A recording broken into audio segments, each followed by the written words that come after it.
Around Dodge City and in the territory on West, there's just one way to handle the killers and the spoilers, and that's with a U.S. Marshal and the smell of Gunsmoke.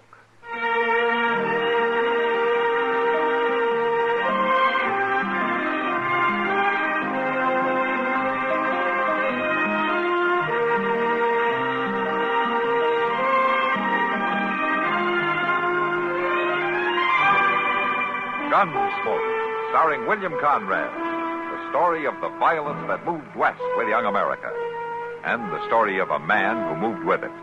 I'm that man, Matt Dillon, United States Marshal. The first man they look for and the last they want to meet. It's a chancy job, and it makes a man watchful and a little lonely.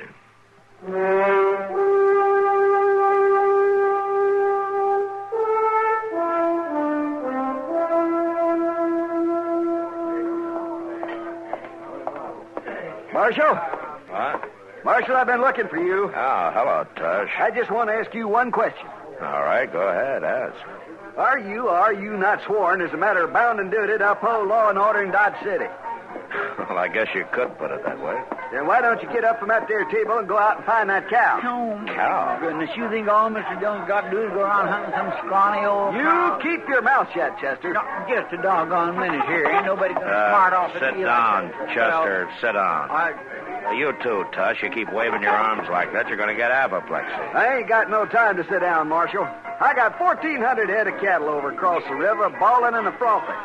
I got buyers up at the Dodge House willing to pay pretty near anything I ask because I'm bringing in the first trail herd of the season, providing I can. Marshal, you've got to find out what happened to Oney Hager and that gall-dying cow of his. Well, how do you know anything has happened to it? They ain't at that shack of his, neither one of them. If he was just going visiting, he wouldn't take the cow, would he? He might. Oney Hager's pretty crazy about that cow. You shut up, Chester. I didn't ask you. I didn't ask if you asked. I was just saying Moon says all right, Chester. Look, Tush, why don't you just sit down and have a beer, huh? Oney will be back in his own good time. Well, his good time ain't mine. Bert Collins is bringing a herd up for the Circle C. He ain't more than 2 days behind me. And if he gets his cattle across that river and into them shipping pens first, he'll get the big price and not me. Well, I'll check around town in the morning and see if anybody knows where Oney went. Or to ask his neighbors, they ain't seen him for 4 or 5 days, or the cow either. And, Marshal, I'm reminding you of your sworn duty. My sworn duty doesn't include going out and scouring the countryside for a missing cow, Tush. Not even if there's been foul play done? What are you talking about?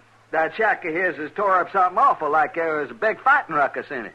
Is that the only reason you think something's happened to Oney, the way the place looks? Marshal, Bert Collins wouldn't stop at nothing to get that herd of his in ahead of me. He's just low down mean enough. Well, it's too late to start tonight, but I'll see what I can find out first thing in the morning. That's all I'm asking, Marshal, for you to enforce the law and protect the innocent and bring a guilty to justice. Yeah, I'll try to do all of that, Tush, the first thing in the morning, huh? Now, why don't you check in at the Dodge House and try to get some sleep? I doubt I'll close my eyes. All them cattle on the far side of the river, all that money on this side. I won't sleep a wink, Marshal, but I hope you pass it quickly. Thanks, Tush. My goodness, Mr. Dillon, all that fuming and fretting over a 16-year-old cow that's so dang skinny her hip bones stick out like a hubs on a wagon wheel. Yeah, but she comes in handy, though, for a job like this. Oh, Matt. Chester. Oh, hello, Kitty. Kitty. Sit down. You like to have some beer? Yeah, thanks. All right. What's Tush Lee all worked up about, Matt? Oh, he's got a trail herd that he wants to bring across the river. He's pretty upset because he can't find Oney Hager and that cow of his. What's Oney Hager's cow got to do with it? Well, for land's sake, Miss Kitty, everybody knows you got to have a cow or a steer that's a good swimmer, and it'll take the lead if you want to drive a herd across water. Well, I didn't know it. Is that true, Matt? Yeah, that's true. See, a lot of herds have a natural leader or two, and if they'll take to water, the rest of the cattle will follow them across. But you try to force the herd in, the chances are they'll panic, and half of them will drown. Huh. I never heard of it. Oh, Oney Hager makes a lot of money every season just leading the herds across the Arkansas. That old cow of his takes to water like a duck. Well, then it's not a joke. Without that cow, Tush is in trouble. Sure, he's in trouble. When Bert Collins hits here in a couple of days with his herd, there's going to be more trouble. But he's already here, Matt. Collins? Yeah, I seen him on the street this afternoon. Ain't he due in yet? No. He must have had a gun ahead. Mr. Dillon, Tuff said that shack the owners is all tore up like they'd been a fight. Yeah. And Oney's not one to go off on sudden trips. You know something, Kitty? I think you're right. It's not a joke.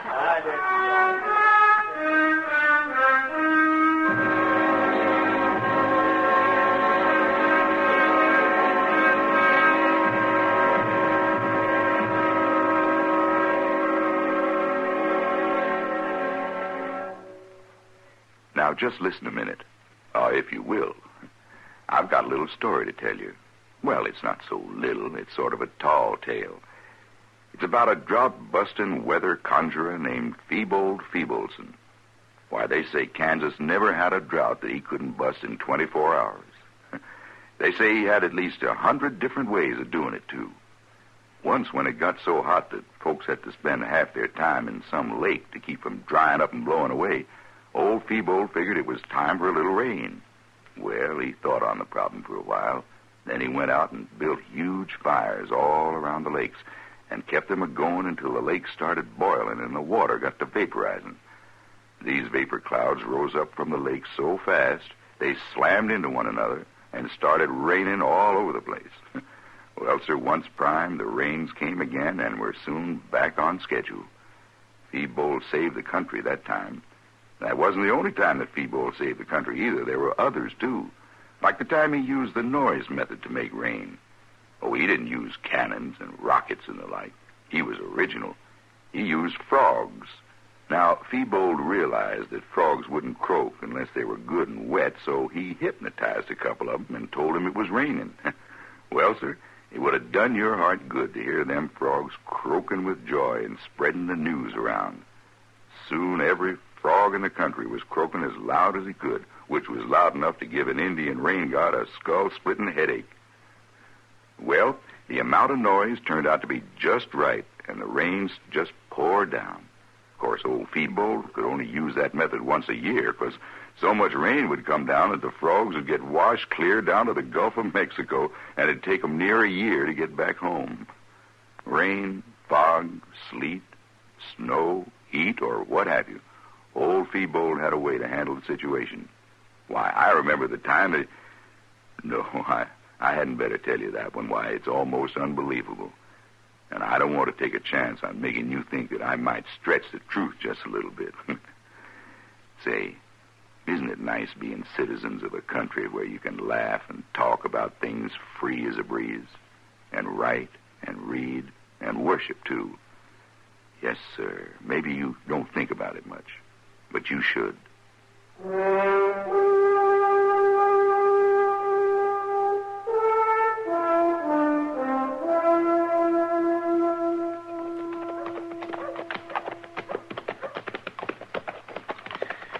It sure is good to get back, Mr. Dillon. I'm terrible hungry. Matt!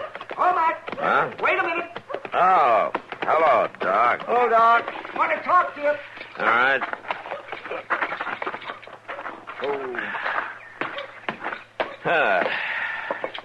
Chester, you go on ahead if you want. I'll meet you at the restaurant, huh? Well, I am feeling pretty empty, Mr. Dillon. Yeah, I'll go on in. I'll see you later, Doc. Yep, right, Chester. What's on your mind, Doc? Well, Matt, what are you planning to do today? Work, same as the other 6 days every week. Work? Oh, work. You mean sitting down there in that jail office with your feet on the desk? No, not today, Doc. I gotta track down a cow. A cow? A cow, that. Say, Matt, you come along with me. Oh, where? But I gotta look in on a couple of patients out toward Kiowa Meadows. Now, it won't take long, and we'll have the rest of the day to shoot us some prairie hens. Prairie hens? This time of year? Doc, the only prairie hen around here right now are holed up in the plum thickets so deep that a weasel couldn't even get you. Now that's just where you're wrong. Oh. You know how Kiowa Meadows is protected by that bend in the river? Those high bluffs on the north side there? Oh, yeah. And these last few weeks, it's been mighty warm for this time of year. Yeah. Well, it's made a kind of a false spring out there in the meadow. Now, the way I hear it, it's just as green as May. with a stand of young clover coming up there, and wild timothy and buffalo grass, and the prairie hens are just swarming. You know something? That's possible, Doc. I remember something like that happening a few years back. Well, come on, then. Let's get out there and get at it. Oh, Doc, I already told you. I gotta find a cow. What? Are you serious? Yes. I thought that was a joke. I wish it was. Say, you haven't seen anything of Oni Hager, have you? You mean Oni's cow? Uh-huh. Oh, my. That old bag of bones? Well, if that old bag of bones doesn't turn up pretty quick, it's going to cause the worst fight that this town's ever seen. Oh, fight. Now, who'd have bothered to fight over that scrawny old walking carcass, huh? Except Oni, of course. No, not Oni. A couple of pretty tough boys named Bert Collins and Tush Lee. See, Oni's disappeared, and that's the trouble. Tush thinks that Collins has had something to do with it. I'm not too sure, but what he may be right. Eh? Well, what do you mean? Well, Chester and I just got back from a look at Oni's shack this morning. There's been a fight in it, all right. The cook stove's knocked over. Table's smashed. No sign of Oni or the cow anywhere. Oh, well, gee, Matt, maybe he went on a trip. He took his cow along? Oh, no.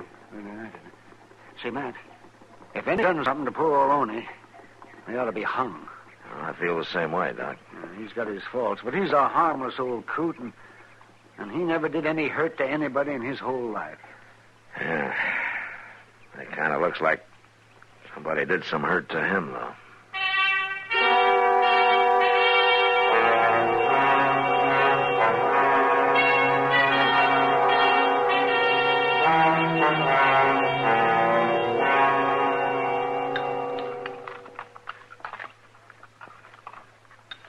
I just don't seem to have no appetite at all lately, Mr. John. Yeah, I noticed that, Chester. You only had 6 eggs.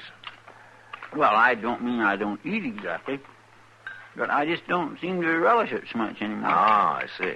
Or maybe if you cut down on the quantity a little bit, maybe... No, it ain't that, I don't think. Oh. See, it's just more like I've been feeling poorly lately. Nothing particular, exactly, just kind of sore all over. Tell me something, Chester. You didn't start getting these feelings just a few minutes ago, did you, when I told you about Doc going hunting today? Oh, my goodness, no, Mr. John. I've been having these pains for a long time. Oh, I see. Of course, now that you mention it, I declare I bet it sure wouldn't do me no harm to... Get out in the open for a while, huh? Oh. Like around Kiowa, for instance, huh? Prairie hen makes mighty good eating. I heard you say that yourself many a time.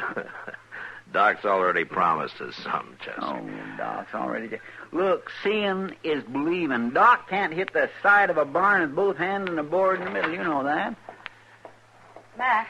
Hello, Kitty. Matt, you better get over the Long Branch right away. Oh, why? What's wrong? Well, Tush and Bert Collins over there, sidling around each other like a pair of tomcats. It's going to bust loose any minute, Matt. Come on, Chester. Look, I got some flapjacks here on the... Well, bring them with you.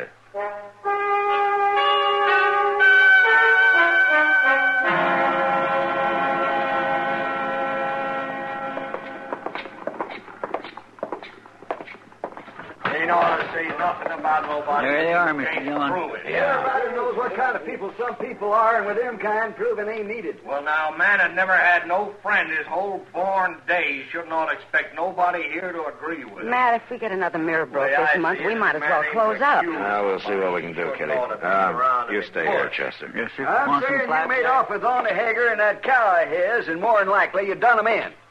Now, that's a lie. And I'm going to break you in pieces for it. Well, you can start whenever you're All ready. right, hold it, both of you. Huh? Well, there's your murderer, Marshal. Do your duty now. Marshal. A man shouldn't ought to go telling lies about somebody, had he? What are you doing in town, Collins? I thought your herd was still a day or so south of the river. Well, I rode in ahead. Wanted to talk to them cattle buyers. Come in to steal that cow and murder Oni Hager. That's what he done. Have you seen Oni, Collins? Why'd I want to see him? I got 2-3 good swimmers in my herd. You gonna arrest him, or ain't you, Marshal? I'm afraid I haven't got much reason to, Tush. All right. I'm gonna take the law into my own hands. I wouldn't advise that, Tush. I give you your chance, Marshal. If you ain't gonna do your job, I'm gonna bring my boys into town. We'll do it for you. Tush, come back. Well, now. Crazy fool. A man is going to be attacked. He shouldn't ought to just stand around and do nothing to protect himself, should he? Now, wait a minute, Wait Collins. nothing. I'm going to camp and get some of my boys, Marshal. Doggone old cow sure is causing a lot of trouble, ain't he, Mr. Dillon? Yeah. And it's going to get worse.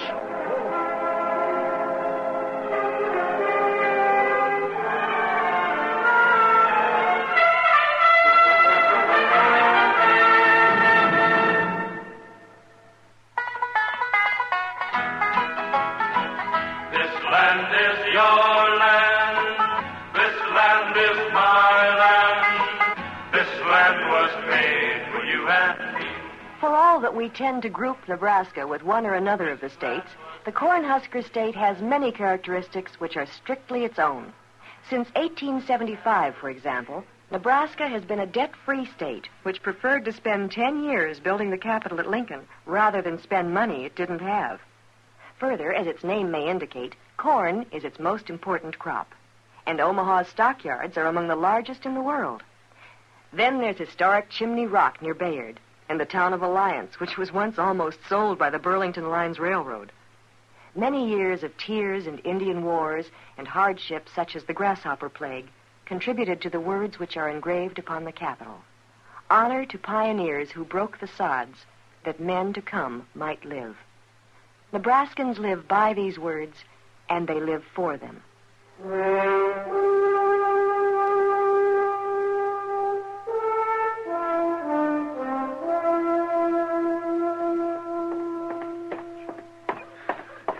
Situation like this just keeps my nerves tore to pieces.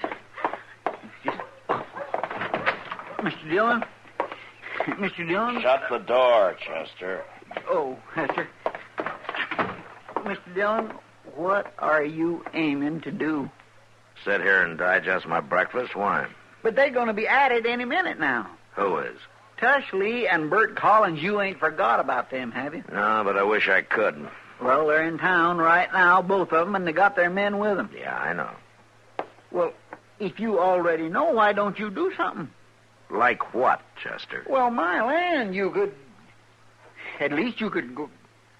Well, maybe if you couldn't do that, you... Well, you can't just sit here and let them kill each other. Oh, but I can sit here until I'm sure that that's what they're going to do. Yeah, but they are. They are. That's what I'm telling you. Tush is up there at the Long Branch saying how he's going to hang Bert, and Bert's down the other end of the street making his brag about how he's going to shoot Tush so full of holes that birds can fly through. Chester, if all the killing that's talked about in Dodge City was actually done, Boot Hill would be 10 miles wide and 20 miles long. But these two are really going to. Then I'll deal with it when it starts. And that'll be any minute now. Everybody else in town thinks so, too. Take a look out this window. There ain't a soul in the street except for some crazy fool leading a... Mr. Dillon? Yeah, what's the matter? Tony Hager. What? Oh, he's got his cow. He ain't dead at all. Come on.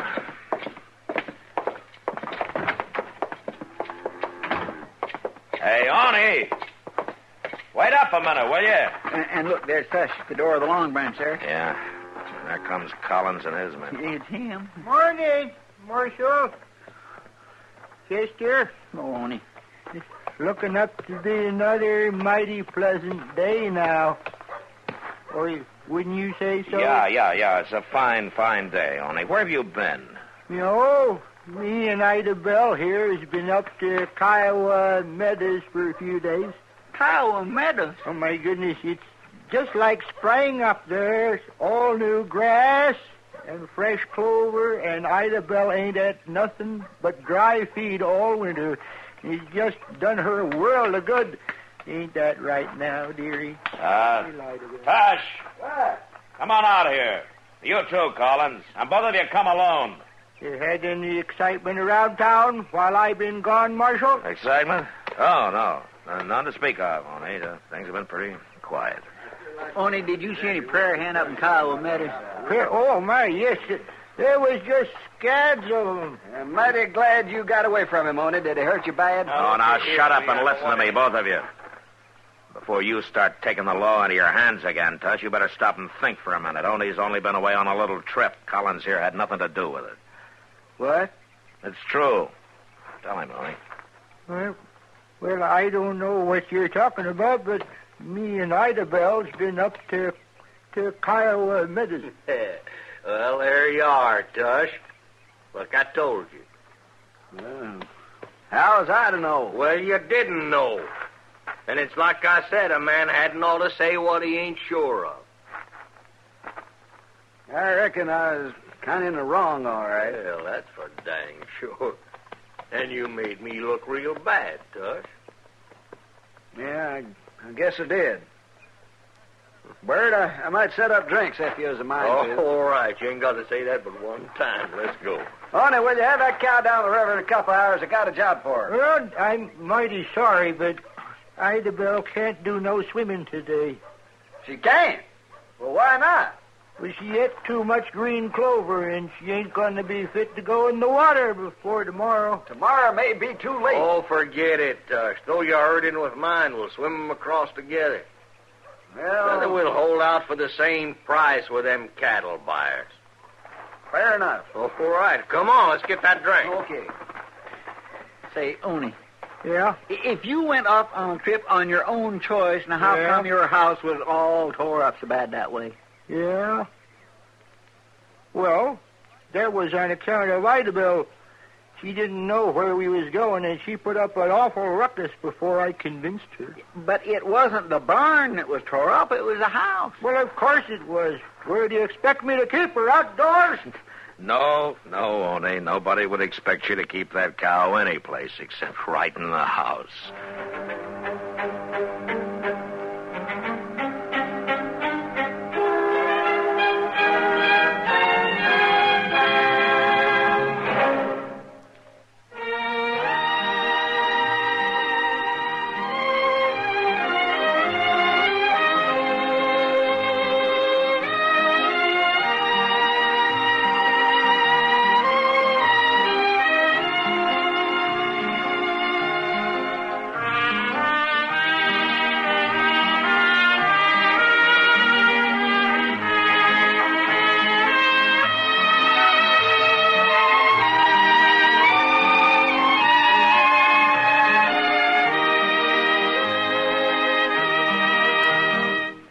Gunsmoke. Produced and directed by Norman McDonald.